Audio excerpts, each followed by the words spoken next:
Welcome back to mechanics institute. अभी तक हम एमएससी फाइनल के क्लासेज की बात करें तो माइक्रोवेव इलेक्ट्रॉनिक्स का पेपर उसमें पढ़ रहे थे। उसी सीरीज को मैं अब दोबारा से आगे शुरू करने वाला हूं और उसमें हम एक यूनिट शुरू करेंगे जो आपके यूनिट है पैरामीट्रिक एम्पलीफायर। और ये क्यों शुरू कर रहे हैं उसका रीजन मैं आपको बता देता हूं। देखिए, एक चीज तो ये है, राजस्थान यूनिवर्सिटी ने कोरोना गाइडलाइन की वजह से, या शेखावाटी यूनिवर्सिटी की बात करो, कोई भी यूनिवर्सिटी है, उसने क्या कर दिया, आपका पेपर जो है 100 से घटाकर कितने का कर दिया, 60 मार्क का कर दिया है। दूसरी चीज ये है, आपके 10 क्वेश्चंस आते हैं और वो या तो सेक्शन वाइज आते हैं या यूनिट वाइज आते हैं। आपके अब भी पेपर में 10 क्वेश्चंस आएंगे। पहले उनमें से आपको 5 क्वेश्चन करने होते थे। अगर आपका पेपर सेक्शन वाइज आता था तो आपके 2 सेक्शन में इस तरीके से होते थे। सेक्शन ए में आपको कोई भी 2 क्वेश्चन करने हैं, सेक्शन बी में कोई भी 2 क्वेश्चन करने हैं, और बाकी जो 1 क्वेश्चन बचता है वो या इससे कर सकते हैं या इससे कर सकते हैं, आपकी चॉइस पे होता है। और यूनिट वाइज की बात करें, अगर आपका 5 यूनिट का सिस्टम आता तो हर यूनिट में आपके 2 क्वेश्चन होते थे, उनमें से कोई भी एक आपको करना होता था। ये तो था आपका पहले का पैटर्न। अब क्या कर दिया, आपका यूनिट सिस्टम हटा दिया गया है। आपको 10 क्वेश्चन मिलेंगे, उनमें से कोई भी 3 क्वेश्चन आप अटेम्प्ट कर सकते हैं और आपका मार्किंग होगा वो 60 का होगा मैक्सिमम मार्क। तो आपको कोई भी 3 क्वेश्चन करना है। अब बात करें हम ये यूनिट क्यों शुरू कर रहे हैं। एक यूनिट मैं आपको यूट्यूब चैनल पे करवा चुका हूं, वेव गाइड वाली यूनिट, तो उसमें और इस वाली यूनिट में से आपको मिला के 3 क्वेश्चन इजीली मिल जाएंगे, तो आपको कोई दिक्कत नहीं होगी, पूरा पेपर आप अटेम्प्ट कर पाएंगे। दूसरी चीज ये, जो मेरी क्लास के स्टूडेंट है उनको मैं पहली 3 यूनिट कंप्लीट करा चुका हूं और ये 4th यूनिट है, तो वो भी इसको यहां से कंटिन्यू कर सकते हैं, क्लास वाले स्टूडेंट भी और यूट्यूब चैनल वाले भी। तो ये आपके पास पूरा मटेरियल आपको मिल जाएगा, इसलिए मैं इसको यहां से शुरू कर रहा हूं। तो हम बात करते हैं पैरामीट्रिक एम्पलीफायर क्या होता है। जैसा कि वर्ड है मैट्रिक, पैरामीट्रिक एम्पलीफायर ऐसा होता है, आपके पास एक ऐसा एम्पलीफायर है जिसमें आप जो रिएक्टेंस यूज करते हैं वो लीनियर नहीं होता। रिएक्टेंस जो यूज में लेते हैं किसी भी एम्पलीफायर में, जो आप रिएक्टेंस यूज में लेते हैं, वो रिएक्टेंस क्या होता है, टाइम डिपेंडेंट होता है या टाइम वेरिंग होता है, ये बोल सकते हैं आप। तो पैरामीट्रिक एम्पलीफायर क्या है, एक ऐसा एम्पलीफायर जिसके अंदर जो रिएक्टेंस आप यूज में लेते हैं वो कैसा होता है, टाइम वेरिंग होता है, तो उसको आप क्या बोलते हैं, पैरामीट्रिक एम्पलीफायर बोलते हैं। कहने का मतलब उसके रिएक्टेंस को जब आप इनपुट सिग्नल देते हो, जिसको पंप सिग्नल भी कहा जाता है, उससे आप टाइम के साथ वेरी कर सकते हो, और ऐसा एम्पलीफायर जो होता है वो क्या होता है, पैरामीट्रिक एम्पलीफायर। दूसरी चीज, अब इससे आप ये भी बोल सकते हैं, किसी भी रिएक्टेंस को अगर आप टाइम वेरिंग कर सकते हो किसी पंप सिग्नल के माध्यम से, उसके थ्रू, तो ये जो प्रोसेस है उसको क्या बोला जाता है, पैरामीट्रिक एम्पलीफिकेशन बोला जाता है। क्या बोला जाता है उसको, पैरामीट्रिक एम्पलीफिकेशन। तो मैं इसको एक सही वे में इसकी डेफिनेशन अगर आपको लिख के बताऊं तो देखिए क्या हो जाएगा आपके पास। पैरामीट्रिक एम्पलीफायर क्या होता है, पैरामीट्रिक एम्पलीफायर होता है आपके पास a parametric amplifier, a parametric amplifier is an amplifier, parametric amplifier is an amplifier that uses a non-linear reactance, जिसके अंदर अपन क्या करते हैं, जो रिएक्टेंस होता है वो नॉन लीनियर यूज में लेते हैं। रिएक्टेंस जैसे बात करें अपन कैपेसिटिव रिएक्टेंस की बात कर सकते हैं, इंडक्टिव रिएक्टेंस की बात कर सकते हैं, उनके बारे में मैं बात कर रहा हूं, ठीक है। वो क्या होता है, नॉन लीनियर होता है। और इसको ये भी लिख सकते हैं, नॉन लीनियर का मतलब a reactance that can be a function of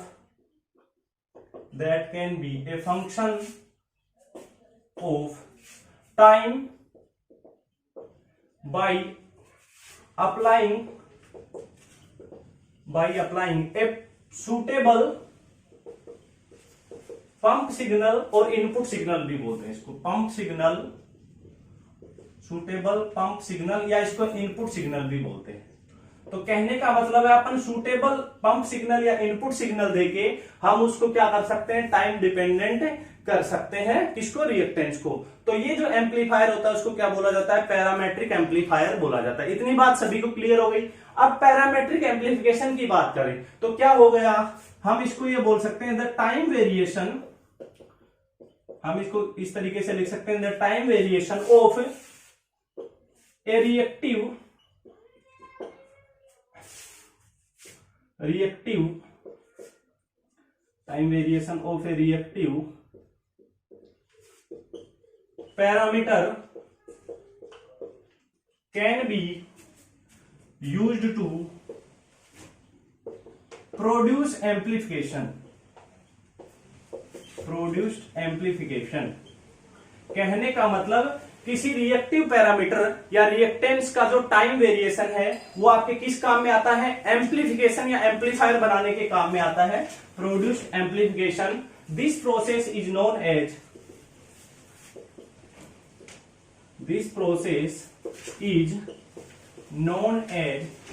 parametric amplification,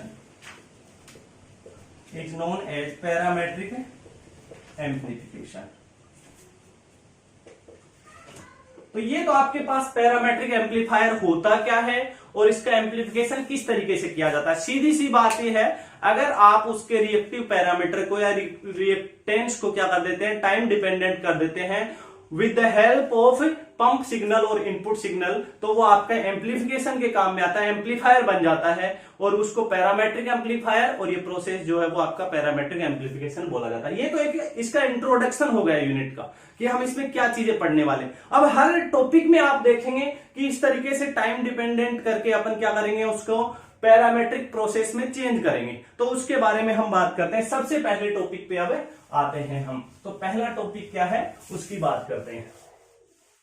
सबसे पहले हम पढ़ेंगे वैरेक्टर या वैरेक्टर डायोड। तो सबसे पहले हम बात करते हैं, पहला टॉपिक आपके पास जो है वो है वैरेक्टर।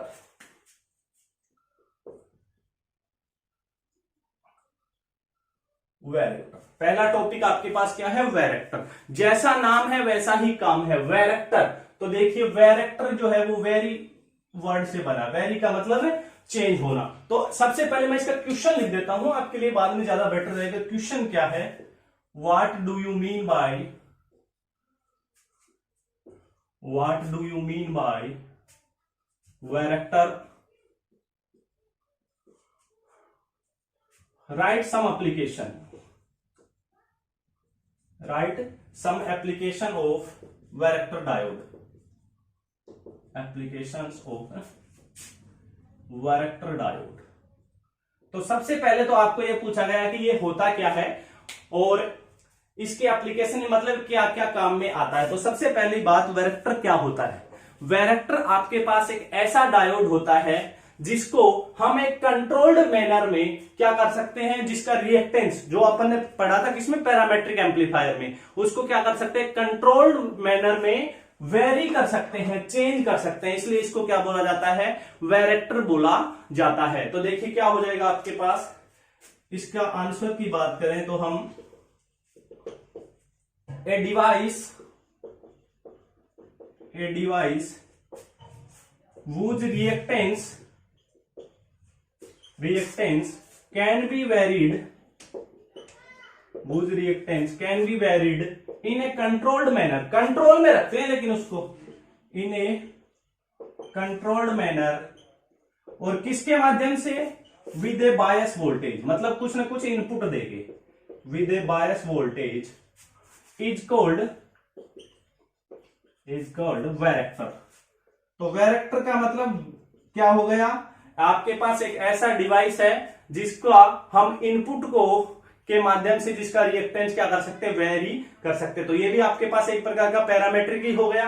अब हम बात करें कहां कहां यूज में आते हैं, तो एप्लीकेशंस की बात करें, इनको ज्यादा पूछा भी नहीं जाता पर फिर भी आपको ध्यान में होना चाहिए क्या क्या एप्लीकेशंस है। तो सबसे पहली बात तो इसको लो नॉइज एम्पलीफायर के रूप में यूज में लिया जाता है, ऐसे एम्पलीफायर जो नॉइज में ज्यादा पावर कंज्यूम नहीं करते हैं। तो आपके पास पहला तो हो गया, लो नॉइज एम्पलीफिकेशन में काम में आता है, ठीक है। दूसरा एप्लीकेशन क्या है, किस में यूज में लेते हैं, हम इनको एक्टिव फिल्टर के रूप में भी यूज में ले सकते हैं। दूसरा आपके पास क्या है, एक्टिव फिल्टर्स है। ठीक है, तीसरा क्या है, इनको आप हार्मोनिक जनरेटर्स के रूप में भी यूज में ले सकते हैं। क्या लेते हैं, हार्मोनिक जनरेटर्स के रूप में। एक मिनट प्लीज।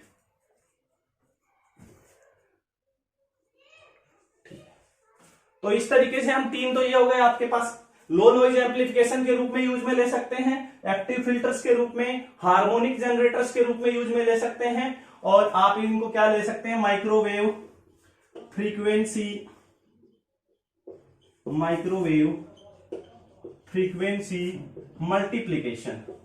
मल्टीप्लायर के रूप में भी यूज में ले सकते हैं। फ्रीक्वेंसी मल्टीप्लायर के रूप में माइक्रोवेव की रेंज में आप इसको यूज में ले सकते हैं। ये तो हो गया आपके पास वैरेक्टर की डेफिनेशन। सबसे इंपॉर्टेंट चीज यहाँ पे क्या है उस पे बात करते हैं। वैरेक्टर में जब हम बात करेंगे कैपेसिटेंस की, ये कंडीशन आपको याद रखनी है। वैरेक्टर के अंदर रिएक्टेंस या कैपेसिटेंस की बात करें, वो जो आपका वोल्टेज है VR, उसके क्या होगा, पावर माइनस R होगी। कहीं भी आपको ये प्रूव करना हो कि आपके पास कोई भी डिवाइस दे दिया गया है, क्या वो वैरेक्टर की तरह काम करता है, तो आपको इस कंडीशन पे ध्यान रखना है। वहां पे जो वोल्टेज होगा उसकी पावर माइनस में होगी, या ये वोल्टेज की जगह आपको कई जगह पे ये भी मिल सकता है 5C माइनस V की पावर माइनस R। ये कितनी भी हो सकती है, -1/3 -2/3। लेकिन ये कंडीशन अगर आप वहां पे सेटिस्फाई कराएंगे तो आपको पता चल जाएगा कि वास्तव में वैरेक्टर की तरह काम कर रहा है। इतनी बात क्लियर हो गई। ये इसका इंट्रोडक्शन होगा किसका, वैरेक्टर का। अब हम बात करते हैं कुछ डिवाइसेज पे और उसमें चेक करते हैं क्या वो वैरेक्टर की तरह काम कर रहे हैं या नहीं कर रहे हैं। तो सबसे पहले हम आते हैं किसके ऊपर, पहला है आपके पास लीनियरली ग्रेडेड पीएन जंक्शन। दो प्रकार के पीएन जंक्शन यहां पे पढ़ेंगे हम, एक होगा लीनियरली ग्रेडेड, एक होगा abrupt PN junction. PN junction तो सभी के पढ़े हुए हैं, उनमें ये चेक करेंगे यहां पे लीनियरली ग्रेडेड का मतलब क्या है और अब्रप्ट का मतलब क्या है। तो पहला आपके पास है equation of capacitance of a linearly graded PN junction. Linearly graded PN junction, इसका क्वेश्चन आपको अच्छे से समझना है और टॉपिक को अच्छे से समझते हुए आगे बढ़ना है। अब इसमें क्वेश्चन है वो कई प्रकार से पूछ सकता है, मैं बताऊंगा हर एक इसका जो प्रोसेस है क्वेश्चन का वो किस किस तरीके से हो सकता है उसके अकॉर्डिंगली आपको चलना है। क्वेश्चन देखिए, क्वेश्चन आपके पास क्या है, आपको एक्सप्रेशन बताना है एक तो कैपेसिटेंस का, derive an expression of capacitance या expression for capacitance of a linearly graded PN junction. ये है आपके पास, ये तो हो गया आपके पास। और इस क्वेश्चन को ये भी बोल सकता है, आगे ये भी पूछ सकता है, hence explain how it behaves like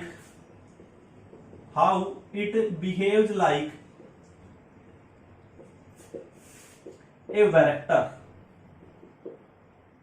ये वेक्टर की तरह कैसे बिहेव करता है। अब दो चीजें, एक तो लीनियरली ग्रेडेड पीएन जंक्शन होता है और दूसरा होता है अब्रप्ट पीएन जंक्शन। दोनों में क्या डिफरेंस है देखिए मैं बता देता हूं। आपके पास जैसे ये आपने पीएन जंक्शन बनाया तो देखिए क्या हो जाएगा, ये आपका जंक्शन है, ये इसका जो डिप्लेशन लेयर या जंक्शन जिसको बोलते हो, ये इस तरफ पी टाइप, ये इस तरफ एन टाइप, ठीक है। ये आपका जंक्शन है, ये इसका कोई मिड पॉइंट है, यहाँ पे 0, इधर -d/2, इधर d/2, ठीक है। इसको आपने बायस वोल्टेज दे दिया, ये प्लस माइनस आपने इसको बायस वोल्टेज दे दिया, ठीक है। अब देखना लीनियरली ग्रेडेड में और अब्रप्ट में क्या फर्क है, पहले तो ये आपको पता होना चाहिए। लीनियरली ग्रेडेड हम बात करेंगे इस जंक्शन की बात सिर्फ। अगर हम इसके लिए पोटेंशियल की बात करें लीनियरली ग्रेडेड में अगर हम बात करें किस किस के बीच में, पोटेंशियल फाई और डिस्टेंस एक्स के बीच में बात करें, तो देखिए क्या होगा, फाई है वो एक्स के साथ लीनियरली चेंज होगा। कहां तक? जंक्शन के अंदर, मतलब -d/2 से d/2 में फाई जो है वो क्या हो रहा है? लीनियरली चेंज हो रहा है, इसलिए इसको क्या बोलते हैं? Linearly graded PN junction. इसके बाहर, जंक्शन के बाहर ये कांस्टेंट रहेगा, यहां पे भी ये कांस्टेंट रहेगा। इतनी बात सभी को क्लियर हो जानी चाहिए। लीनियरली ग्रेडेड पीएन जंक्शन क्यों बोलते हैं? क्योंकि जंक्शन के अंदर जो पोटेंशियल फाई है वो क्या है? डिस्टेंस एक्स के क्या है आपके पास? लीनियरली डिपेंडेंट करता है उसके ऊपर। इतनी बात सभी को क्लियर होगी। ये दोनों डायग्राम आपको बनाने हैं उसमें। एक चीज, अब हम बात करते हैं इसका डेरिवेशन हम किस तरीके से निकालेंगे और वेक्टर से इसको हम कैसे सेटिस्फाई करवाते हैं। चलिए आगे बढ़ते हैं। तो इतनी बात सभी को समझ में आ गई होगी। तो ये डायग्राम आपको आगे यूज में भी आएगा, तो मैं इसको साइड में बना देता हूं, इसकी ज्यादा आवश्यकता आपको नहीं पड़ेगी। तो मैं इसको अलग से बना देता हूं। यहां पे ये फाई है, इधर -d/2, यहां पे d/2। तो यहां पे फाई जो है वो यहां से यहां तक क्या है? ये लीजिए, यहां से यहां तक है लीनियर और फिर आगे कांस्टेंट। इसकी आपको आवश्यकता पड़नी है आगे। तो सबसे पहले आप क्या करेंगे, इसमें हम लेके चलेंगे चार्ज डेंसिटी। रो जो है उसको भी आपको लीनियरली मानना पड़ेगा। मतलब रो है उसको आपने डिस्टेंस के क्या मान लिया? Directly proportional. तो रो को आप क्या लिख सकते हैं? QX। यहाँ पे Q एक कांस्टेंट है। इस तरीके से आप चार्ज डेंसिटी को इस तरीके से लिख सकते हैं। यहां से आपके पास पॉइजन इक्वेशन आ जाएगा। फाई से मैं यहां पे वोल्टेज को डिनोट कर रहा हूं, तो उसके टर्म में हम यहां से पॉइजन इक्वेशन लिखते हैं। चलिए कैसे होगा? क्वेश्चन आपने लिख लिया और ये भी लिख लिया, मैं यहीं से शुरू कर देता हूं। चलिए अब आते हैं हम अपने टॉपिक पे। तो देखिए हमने क्या किया, हमने मान लिया कि आपके पास चार्ज डेंसिटी है वो क्या है? लीनियरली वेरिंग है। Let's consider charge density is linearly varying. Charge density या फिर लीनियरली चार्ज डेंसिटी लिख देता हूं। Linearly varying charge density is rho. इससे को हमने रो से डिनोट किया है। देन पॉइजन्स इक्वेशन क्या हो जाएगा आपके पास? जहरीला समीकरण। जहरीला समीकरण है ना, पॉइजन, जहर। वो पॉइजन नहीं है, साइंटिस्ट का नाम है, पर हम इसको जहरीला समीकरण बोल सकते हैं। ठीक है, तो आपके पास क्या हो जाएगा? क्या होता है Poisson equation? d/2 equal to minus rho over epsilon. ठीक है, ये आपके पास होता है पॉइजन इक्वेशन। अब रो को आप क्या लिख रहे हैं यहां पे? Linearly varying. तो रो को मैं क्या लिख रहा हूं? Q into x. आपके x के साथ क्या है? लीनियरली चेंज हो रहा है। तो आपके पास क्या हो जाएगा? d/2 ओवर dx² equal to minus QX over epsilon. एक समीकरण नंबर हो गया 1, आपके पास इक्वेशन 1 हो गया। मेरे को निकालना क्या है? देखिए सबसे पहली प्रोसेस आपको निकालना है यहां पे कैपेसिटेंस। अगर आपको पता चल गया कैपेसिटेंस निकालने के लिए आपकी रिक्वायरमेंट क्या क्या है, तो आपको हर एक स्टेप्स पता चल जाएंगे। देखिए कैपेसिटेंस आपने आज तक पढ़ा है, C इक्वल टू क्या होता है? Q/V। V की जगह अपन यहां पे ले रहे हैं 5, Q/V लिख देता हूं। चलो मैं यहां पे क्या Q/V होता है। तो सबसे पहले आपको Q निकालना है और V निकालना है। V निकालने के लिए V मतलब यहां से हमको 5 निकालना है। तो 5 कैसे निकलेगा? इसको इंटीग्रेट करके आप जो भी कंडीशंस है वो लगा के लास्ट में 5 निकाल देंगे। वहां से आपके पास C कैपेसिटेंस निकल जाएगा। अब एक और चीज, यहां पे अपन पढ़ रहे पैरामीट्रिक की यूनिट या फिर वेक्टर की तरह काम करेगा। कहने का मतलब यहां पे जो इंडक्टेंस, जो कैपेसिटेंस है या जो रिएक्टेंस है वो क्या होगा? टाइम डिपेंडेंट होगा। तो ये C यहां पे डायरेक्ट Q/V की जगह क्या होगा? dQ/dV, क्योंकि टाइम पे डिपेंडेंट रहेगा। इस तरीके से हम इसको निकालेंगे। तो सबसे पहले आपको क्या निकालना है? V या फाई को कैलकुलेट करना है। तो सबसे पहले इस पे आते हैं हम। तो क्या करेंगे? ऑन इंटीग्रेटिंग, चलो इंटीग्रेट कीजिए इसको। इंटीग्रेट करेंगे तो क्या हो जाएगा? d5 over dx। ओके, यहां से क्या आ जाएगा आपके पास? देखिए इसको इंटीग्रेट किया तो minus Q over epsilon as it is. ये हो जाएगा x² प्लस कांस्टेंट C। एक बार फिर से कीजिए फाई निकालने के लिए, ये इक्वेशन नंबर 2 आपका। On again integrating,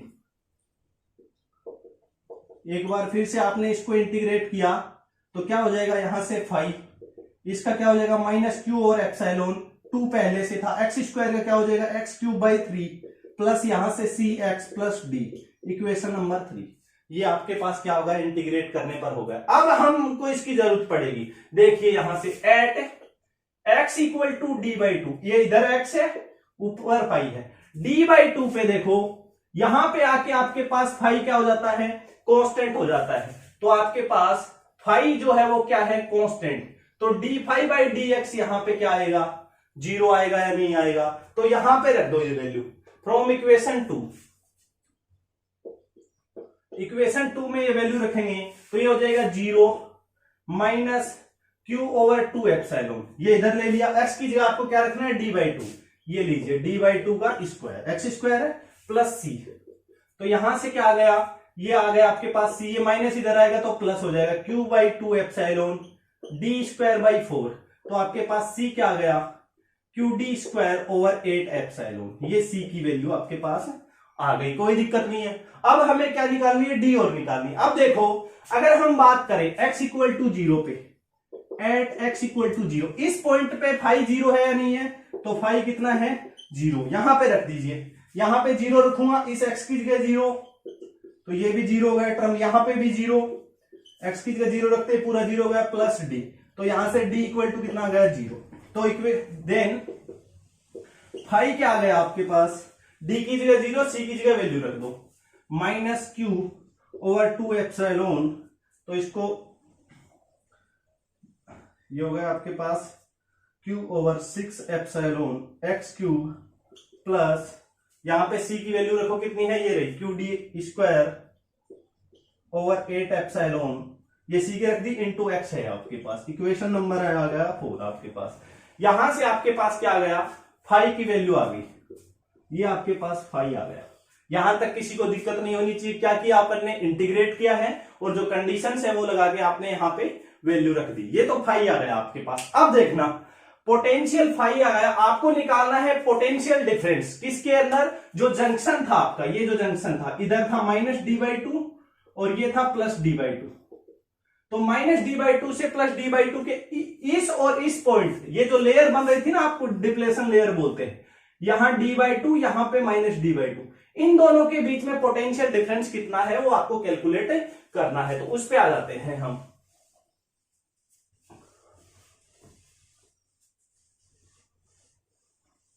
potential difference कैसे निकालेंगे भाई, जब आपके पास फाई आ गया तो वैल्यू रख दो, then potential difference across the junction, then potential difference across the junction, क्या होगा पोटेंशियल डिफरेंस, राइट साइड की तरफ फाई कितनी दूरी पे, डी बाई टू पे, और माइनस फाई कितनी दूरी पे, माइनस डी बाई टू पे। तो एक बार तो यहां पे डी बाई टू रखो तो कितना आ जाएगा, minus Q over 6 epsilon, D by to रखेंगे तो क्या हो जाएगा, डी क्यूब बट्टा 8, ठीक है, प्लस यहां पे देखो क्या हो जाएगा, Q D square over 8 epsilon, x की जगह डी बाई टू रख दिया, ये तो हो गया किसका, ये वैल्यू रखी। अब फाई की जगह माइनस तो बाहर और एक्स की जगह माइनस डी बाई टू रखना है, तो माइनस और माइनस क्या हो गया plus, Q over 6 epsilon, D by to रखो यहां पे तो क्या हो जाएगा, डी क्यूब ओवर 8, माइनस का रखना था तो एक माइनस हो रहेगा, तो ये फिर से क्या हो गया माइनस, और यहां पे ऑलरेडी एक माइनस था, यहां पे रखें तो Q D square over 8 epsilon, x की जगह minus d by two, minus minus plus होगा, ये आपके पास डी बाई टू। अब आपका इसका भी काम खत्म हो गया। चलिए अब इसको सोल्व कर देते हैं हम और आगे बढ़ते हैं। देखिए यहां से आपके पास जो पोटेंशियल डिफरेंस है phi d by two minus phi minus d by two, ये आपका पोटेंशियल डिफरेंस कैलकुलेट कर लीजिए। कुछ कट रहा है वो देख लीजिए पहले तो, यहां पे देखो डी क्यूब सभी में आ रहा है, बिल्कुल आ रहा है, अपॉन में 8 आ रहा है क्या, इसमें भी है, इसमें भी है, इसमें भी है, इसमें भी है, अपॉन 8 के साथ है, तो ये आ गया Q D cube over 8 epsilon सभी में। अब देखो क्या क्या बचा, इस भाई साहब के पास बचा माइनस का 1 ओवर 6, इनके पास क्या बचा, एक तो बचा 1 ओवर 2, इनके पास क्या बचा माइनस का 1 ओवर 6, और उनके पास क्या बचा 1 ओवर 2। ये हमने यहां पे सोल्व कर लिया, तो ये क्या आ गया, Q D cube over 8 epsilon. यहां पे देखो क्या हो गया, एलसीएम ले लो, 6 सभी का एलसीएम ले लिया, ये -1 ये +3 ये -1 ये +3, चलो क्या आ गया आपके पास यहां से Q D cube over 8 epsilon, यहां से क्या हो गया 6 -2 4/6 मतलब 2/3 आ गया यहां से आपके पास। तो क्या आ गया आपके पास 2/3, ये लीजिए यहां से ये 2 से कैंसिल आउट हो गया, तो आपके पास पोटेंशियल डिफरेंस कितना आ गया 5d/2 - d/2 आपके पास आ गया Q D cube over 12 epsilon, ये आ गया आपके पास इक्वेशन नंबर नेक्स्ट जो भी है 4 या 5, ये आपके पास क्या आ गया पोटेंशियल डिफरेंस आ गया अक्रॉस द जंक्शन। अब खास बात ये है इस पोटेंशियल डिफरेंस को इक्विलिब्रियम कंडीशन में बोला क्या जाएगा देखिए ये पोटेंशियल डिफरेंस इक्विलिब्रियम कंडीशन में ऐसे लिखा जाएगा phi C minus V. Phi C क्या है जंक्शन का कॉन्टेक्ट पोटेंशियल, माइनस वी क्या है रिवर्स अप्लाइड वोल्टेज, इन दोनों के सम के बराबर इसको कहा जाएगा। तो ये देखिए क्या लिखा जाएगा under equilibrium condition, under equilibrium condition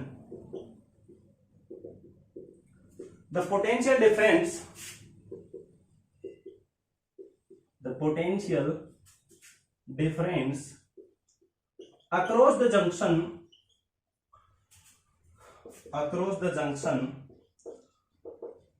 is equal to the sum of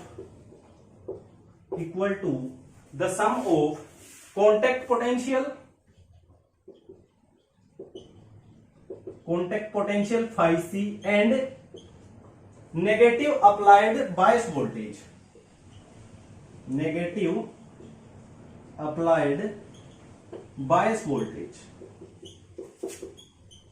मतलब -p।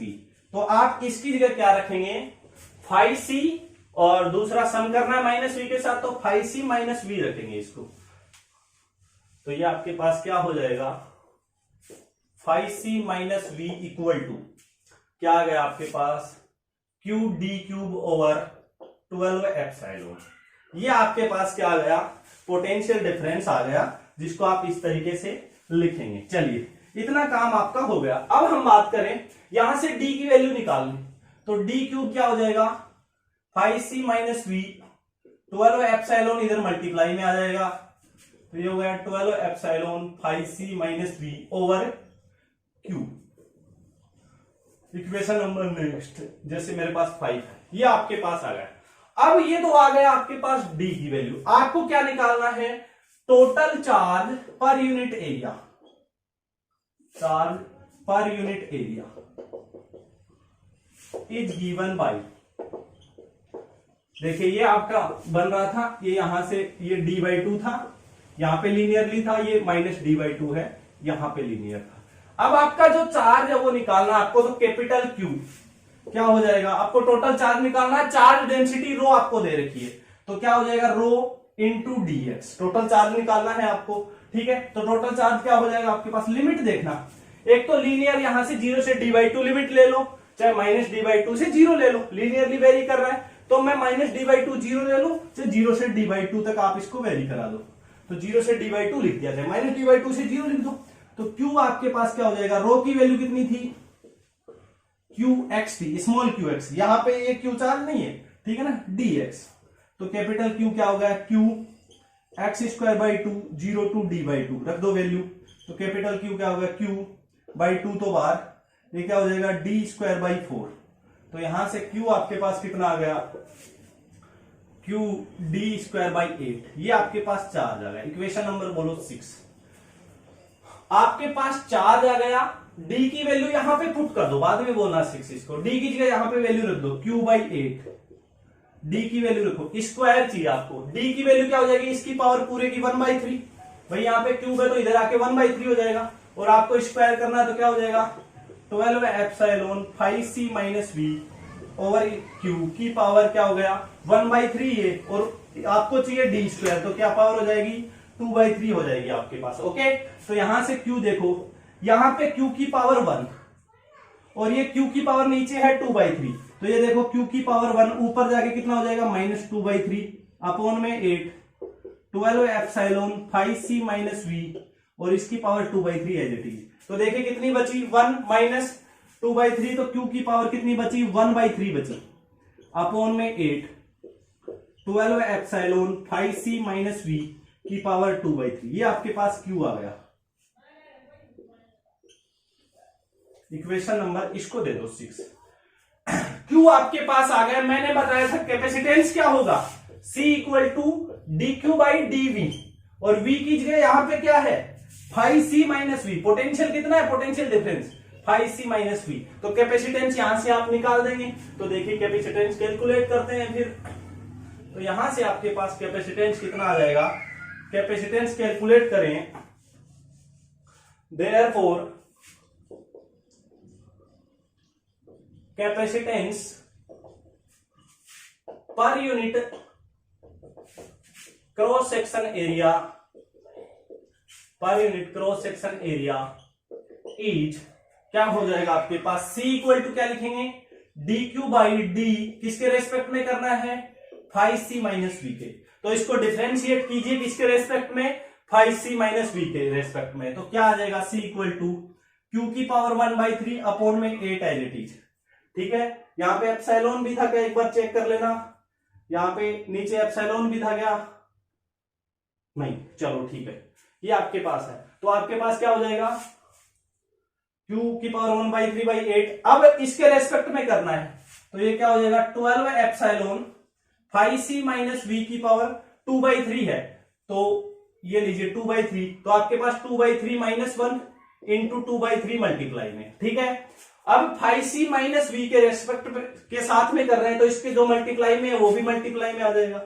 ये लीजिए, तो आपके पास इसको सोल्व करो तो c इक्वल टू क्या हो जाएगा q की पावर 1/3/8, और ये 2/3 इधर ले आओ, 2/3 इंटू 12 एप्सिलॉन, ये 12 एप्सिलॉन 5c माइनस वी की पावर कितना बच गया -1/3 बचा क्या, बिल्कुल -1/3 बच गया आपके पास।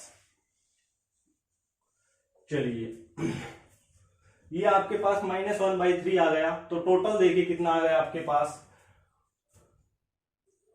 ये लीजिए c इक्वल टू क्या आ गया q की पावर 1/3, ये आपके पास 4 और कुछ कट रहा है, ये लीजिए ये 3, ये 3 से 3 कट गया। तो आपके पास क्या बचा, यहां पे बचा आपके पास q की पावर 1/3 बचा ऊपर, ठीक है, इंटू एप्सिलॉन। ये -1/3 को नीचे क्या लिख दूं मैं 12 एप्सिलॉन 5c माइनस वी, और इसकी पावर प्लस का 1/3। यहां तक किसी को समस्या है या नहीं है, नहीं होनी चाहिए मेरे हिसाब से, तो नहीं होनी चाहिए ना। अब आपने ये कैपेसिटेंस इसका निकाल दिया, ठीक है। अभी हम इसको आगे भी थोड़ा सा बढ़ाएंगे, लेकिन उससे पहले मैं आपको ये बता देता हूं C यहां पे X पे डिपेंडेंट है या नहीं है। पहली चीज, हमने लीनियरली डिपेंडेंट क्या लिया था, Q जो रो है हमने लीनियरली लिया था X के साथ, और यहां पे कैपेसिटेंस क्या आ रहा है, नॉन लीनियर आ रहा है, X पे डिपेंड कर रहा है, नहीं कर रहा। तो कहने का मतलब ये जो जंक्शन कैपेसिटेंस C है इज नॉन लीनियर। तो सबसे पहली बात, इक्वेशन नंबर जो भी ये 7 है, equation 7 indicates that the junction capacitance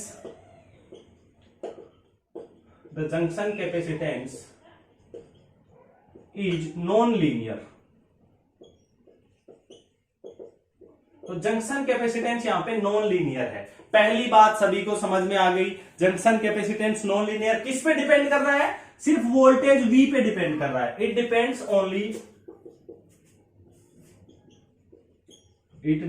on voltage V पे डिपेंड कर रहा है। एक चीज ये हो गई। अब क्वेश्चन आपको ये भी पूछ रखा था क्वेश्चन में कि how it behave like a varactor. मैंने वेरेक्टर के लिए क्या बताया था, फॉर वेरेक्टर मैंने आपको क्या बताया था, C है वो प्रोपोर्शनल होता है VR की पावर माइनस R के, ठीक है, बताया था आपको। VR की जगह यहां पे आपके पास क्या है, फ्रॉम इक्वेशन 7 आपके पास C प्रोपोर्शनल किसके है 5c माइनस V। VR की जगह कितना है, इसकी पावर कितनी है, प्रोपोर्शनल की बात करें तो ऊपर ले जाएंगे तो -1/3, तो R की जगह -1/3 है, VR की जगह ये है। तो वेरेक्टर की कंडीशन को सेटिस्फाई कर रहा है, नहीं कर रहा है, बिल्कुल कर रहा है। तो इसका मतलब क्या हो गया, hence linearly graded PN junction behaves like a vector diode। कर रहा है नहीं कर रहा, दो चीजें यहां पे क्लियर हो गई। ये आपका टॉपिक एक प्रकार से पूरा हो गया। लेकिन कई बार क्या होता है, पंप सिग्नल के टर्म में आपको ये पूछ लेता, पंप सिग्नल के टर्म में प्रूफ भी पूछ लेता है। तो हम इसको थोड़ा सा आगे और बढ़ा के पढ़ेंगे, क्योंकि कई बार जो है मैं लास्ट में जो इक्वेशन निकालूंगा उसका सीधा डायरेक्ट प्रूफ पूछ लेता है, तो मैं उस पर आना चाहता हूं। तो क्या मतलब, इसका मतलब ये हो गया, अगर हम ये इसको इस तरीके से लिखें, फाइव सी माइनस वी को मैं वी से डिनोट कर रहा हूं, ठीक है। फाइव सी माइनस वी को क्या लिख दूं मैं, वी नोट लिख दूं। तो देखिए, let five C minus V equal to, मैंने वी नोट लिख दिया, एंड ए पंप वोल्टेज, जो इनपुट वोल्टेज है वो क्या था, पंप सिग्नल, वो है आपके पास वीपी इक्वल टू वी, ये स्मॉल, ये कैपिटल वीपी है, ये स्मॉल है, ठीक है ना। मतलब इसकी पीक वैल्यू है, और इसको पंप वोल्टेज को ये लिखते हैं कोस ओमेगा पी टी, ठीक है। ओमेगा पी इसकी एंगुलर फ्रीक्वेंसी है पंप वोल्टेज की, और ये इसकी पीक वैल्यू है। इतनी बात क्लियर हो गई। तो सी टी अभी तक जो आपके पास जो आया वो नॉन लीनियर टाइम इंडिपेंडेंट आया। अब अपने को इसको पंप वोल्टेज के टर्म में कन्वर्ट करके टाइम पे डिपेंडेंट रिएक्टेंस कैलकुलेट करना है, जो कि अपन पैरामेट्रिक एम्पलीफायर में करते हैं। तो क्या हो जाएगा आपके पास, Q की पावर 1/3 एप्सिलॉन, बिल्कुल, अपॉन में 12 एप्सिलॉन, 5C की जगह क्या लिखना है, V नोट, ठीक है, प्लस पंप वोल्टेज और ऐड कर रहे हैं तो इसकी पावर 1/3। V नोट तो पहले से था, और पंप वोल्टेज की वजह से VP आपके पास और आ गया, तो इस तरीके से आपने इसको लिख दिया, ठीक है। इसकी पावर 1/3 आपके पास हो गया, कोई दिक्कत नहीं है। अब चलिए हम इसको इस तरीके से भी लिख सकते हैं, एप्सिलॉन को बाहर ले लो भाई, पूरे की पावर 1/3 है ना, हाँ, एप्सिलॉन की पावर नहीं है तो इसको बाहर ले लो। आप इसको इस तरीके से लिख सकते हैं, Q over 12 epsilon V note plus VP, और इसकी पावर 1/3, और VP भी कौन सा, ये वाला VP रख दिया हमने। इसको आगे सोल्व कर लेते हैं और आपका काम हो जाएगा। तो चलिए आगे बढ़ते हैं और इसको हम आगे तक सोल्व करते हैं, किस तरीके से होगा देखिए। CT आपके पास क्या हो जाएगा, एप्सिलॉन बाहर है, Q over 12 epsilon V naught as it is, VP की वैल्यू रख दो यहां पे, VP cos omega P T, ठीक है, और सबकी पावर 1/3, 1/3 पावर हो गई। इसमें से आप कुछ बाहर निकालना चाहो तो निकाल लो। क्या बाहर निकालेंगे, जो कांस्टेंट है उसको बाहर निकालो सबसे पहले। तो CT क्या हो गया आपके पास, एप्सिलॉन, QB बाहर 12 एप्सिलॉन, तो मतलब इसकी पावर आपने ये epsilon as it is, Q over 12 epsilon, और V नोट भी बाहर निकाल रहा हूं मैं, इसकी पावर 1/3 आपने बाहर निकाल दी। अंदर क्या बचा, ऊपर 1, 12 एप्सिलॉन ये भी निकाल लिया, V नोट बाहर निकाला, यहां पे 1, यहां पे VP ओवर V नोट कोस ओमेगा पी टी, ठीक है, इसकी पावर 1/3, ये आपके पास बच गया, ठीक है। यहां से देखो एप्सिलॉन का टर्म आप चाहें तो काटना चाहे तो काट सकते हैं, और नहीं भी चाहे तो कोई खास बात नहीं है, ठीक है। अगर आप इसको काटना चाहे तो काट दीजिए, नहीं कोई खास दिक्कत नहीं है। यहां पे VP के टर्म में आपके पास ये आ गया वोल्टेज। अब आप चाहें तो एक डेरिवेशन के टर्म में इसको आप डायरेक्ट लिख सकते हैं। उसमें क्या होता है, सबसे पहले तो देखिए 1/3 है, इसको अगर मैं ऊपर भेज दूं तो क्या हो जाएगा, CT आपके पास क्या हो जाएगा, एप्सिलॉन, ऊपर लिख देता हूं, यहां पे दिखेगा नहीं आपको,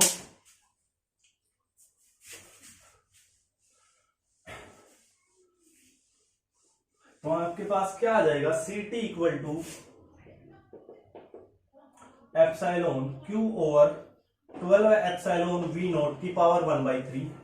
इसको मैं ऐसे लिख सकता हूं क्या, देखना बच्चों, 1 plus VP over V note कोस ओमेगा PT की पावर -1/3, ठीक है। अगर आपके पास VP या वो V नोट से बहुत ज्यादा हो तो आप इस पे बाइनोमियल थ्योरम लगा सकते हैं, कंडीशन लगते ही। तो ये क्या हो जाएगा, CT आपके पास हो जाएगा epsilon Q over 12 epsilon V naught की पावर 1/3, तो ये क्या हो जाएगा, 1 माइनस VP, और ये लगते क्या हो जाएगी 3V नोट कोस ओमेगा PT, मैंने इस पे बाइनोमियल थ्योरम लगा दी। यहां तक किसी को दिक्कत नहीं होनी चाहिए।